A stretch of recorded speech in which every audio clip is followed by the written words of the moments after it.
BJP नेता सोनाली फोगाट अपने आकस्मिक निधन के बाद से ही काफी सुर्खियों में बनी हुई। सोनाली फोगाट के परिवार में उनकी 15 वर्षीय बेटी यशोधरा फोगाट है, जो अपनी मां के जाने के बाद काफी दुखी नजर आ रही है। इसके अलावा सोनाली ने अपने पीछे 110 करोड़ रुपए से अधिक की संपत्ति छोड़ी है, जिसके बाद उनकी 15 वर्षीय बेटी यशोधरा उनकी सारी संपत्ति की एकमात्र उत्तराधिकारी हो गई। हालांकि यशोधरा ने मांग की है कि उसकी मां का मामला उच्च अधिकारियों को सौंप दिया जाए, क्योंकि वह गोवा पुलिस मौजूदा जांच से बिल्कुल भी संतुष्ट नहीं है। सोनाली फोगाट के जाने के बाद से ही उनकी बेटी यशोधरा फोगाट ने अपना रुख बनाए रखा है कि उनकी मां के साथ ये जो कुछ भी हुआ सब कुछ प्री प्लान था। एक इंटरव्यू में यशोधरा ने कहा कि उनकी मां को एक हफ्ते के लिए गोवा में रहना था, लेकिन रिजॉर्ट केवल 2 दिनों के लिए ही बुक किया गया था। उन्होंने कहा कि पुलिस को अभी तक उनकी मां के मामले के पीछे के मकसद का पता नहीं चला है, और उन्होंने कहा कि ऐसी अन्य सवाल भी हैं, जवाब अभी तक बाकी है। सोनाली की 15 साल की बेटी यशोधरा फोगाट अपनी 110 करोड़ की संपत्ति की इकलौती वारिस बन गई है। हालांकि परिवार के सदस्य अब यशोधरा के जीवन के लिए संभावित खतरे के बारे में चिंतित हैं। इस प्रकार परिवार सरकार से यशोधरा के लिए सुरक्षा प्रदान करने के लिए भी कहेगी। यशोधरा के चाचा कुलदीप फोगाट ने अपनी भतीजी के लिए अपनी चिंता के बारे में बात करते हुए बोला कि यशोधरा की जान को खतरा हो सकता है। उसी के बारे में बात करते हुए परिवार ने फैसला किया है कि यशोधरा को अब हॉस्टल में नहीं भेजा जाएगा। उन्होंने कहा कि जिन लोगों ने सोनाली के खिलाफ साजिश रची है, वे यशोधरा के लिए भी खतरा बन सकते हैं। दोस्तों, आपको बता दें कि हाल ही में यशोधरा के ताऊ कुलदीप फोगाट और स्वामी जसमेर सिंह ने बेटी के सिर पर विरासत की पगड़ी बांधी। अब यशोधरा ही सोनाली की सारी संपत्ति की एकमात्र वारिस बनकर अपनी मां के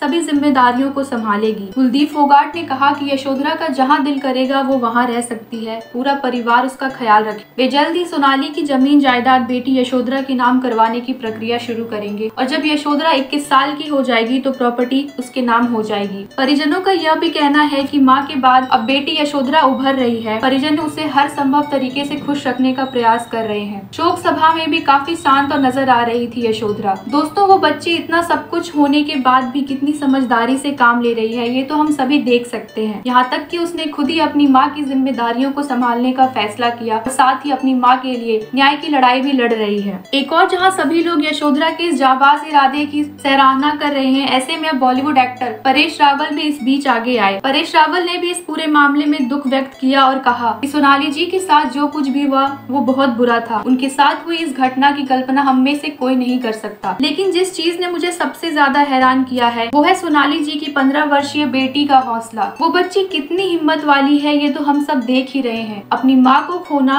ये एक ऐसी स्थिति होती है जिसमें कि एक बड़ा इंसान भी टूटकर बिखर जाता है। ऐसे में ये बच्ची कितनी हिम्मत से काम ले रही है, मैं उसके जज्बे की दिल से सराहना करता हूँ। एक छोटी सी उम्र में जिसमें उसने अपना सब कुछ खो दिया, वो अब एक बेटे का फर्ज निभाते हुए अपनी माँ की विरासत को संभालने वाली है। वो अपनी माँ की सभी जिम्मेदारियों को अपने कंधे पर लेना चाहती है। भगवान इस बच्ची को खूब तरक्की और इसकी अपनी माँ के न्याय की लड़ाई में मैं हमेशा उसके साथ रहूंगा। किसी भी मोड़ पर उसे मेरी जरूरत पड़े तो मैं मदद करने के लिए कभी पीछे नहीं हटूंगा। भगवान उसे ढेरों खुशियाँ दे। दोस्तों, परेश रावल के इस पहल पर आपका क्या कहना है? अपने विचार हमें कमेंट सेक्शन में जरूर बताएं। ऐसी ही और वीडियोस के लिए बने रहिए हमारे साथ और सब्सक्राइब करें हमारे चैनल को। धन्यवाद।